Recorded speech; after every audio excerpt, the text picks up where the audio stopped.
is your time. Let's get you ready for your Wednesday here in the Morning Sprint. Olivia Roberts continues our Fire Watch coverage this morning, and Destiny Richards at Dry Fly Distilling to show us what's new at the downtown location. But first, to Mark Peterson with a midweek forecast that's Yep, first alert weather. Yeah, we're hearing what's happening outside with a thunderstorm that's just to the south and east of downtown.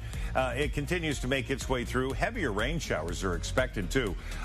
They're moving quickly, but, boy, this rain has been much needed and welcome. It's been 6 weeks since we've had rain like this. So outside activity today is going to be the shower and thunderstorm potential. This morning, warming to 66, 8, 9 o'clock, 76 at lunch. A little bit of cloud cover there, but should be sunny and dry and cooler than average with a high of 85 degrees today. And we're keeping an eye on multiple wildfires across the region. One is flaring back up and threatening homes. The Goddard fire in Stevens County has jumped the containment line, so people living between Goddard Road and Chamberlain should leave. The fire started on Friday just north of Rice. Evacuations were downgraded, but last night they were once again raised to level 3. Another 30 to 40 acres burned since it jumped the fire line. Firefighters are working on it from the air and the ground. Crews were able to contain a portion of the fire that jumped the containment lines. You could see smoke and fire last night as firefighters worked to strengthen those lines. Since it started, it's burned 674 acres, or a little more than 1 square mile. People living along parts of Coeur d'Alene River Road need to be ready to leave at a moment's notice. The Character Complex fire is made up of 2 fires in Shoshone County. The fires are just north of Kellogg. They've burned a little more than 6 square miles. People are being asked to remove any campers in the area there. Coeur d'Alene River Road will close because falling debris could end up on the road.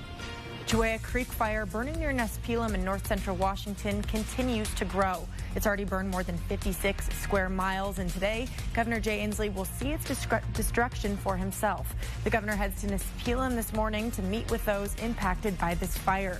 The Juea Creek fire forced the entire town to evacuate. 3 homes and 7 outbuildings were destroyed. People living in Nespelem are back home at this point, but they're still being told to be aware of fire activity in the area and have a plan ready.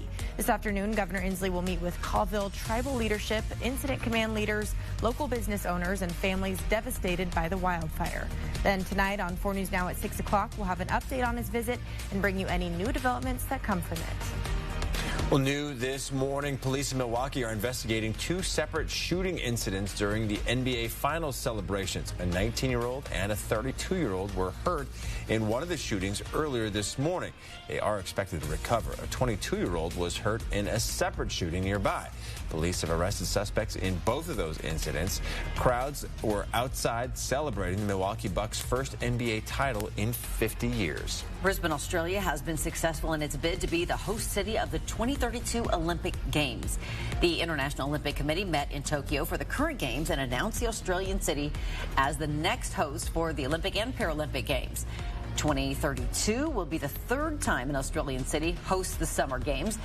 The 1956 Games were held in Melbourne, and the 2000 Summer Olympics were held in Sydney.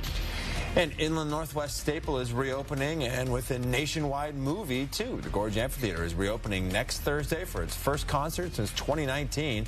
A documentary about the Gorge's history is being released today. Filmmakers want to encapsulate everything the Gorge has to offer, from its history to how much artists and fans love the place.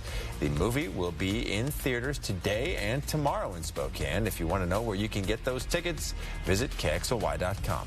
The Garland movie theater is opening again after being closed for more than a year due to COVID-19 restrictions. The local mainstay announced on Instagram it will reopen this Friday. It's used the time to upgrade its facilities, including the beloved cocktail bar, the Bon Bon.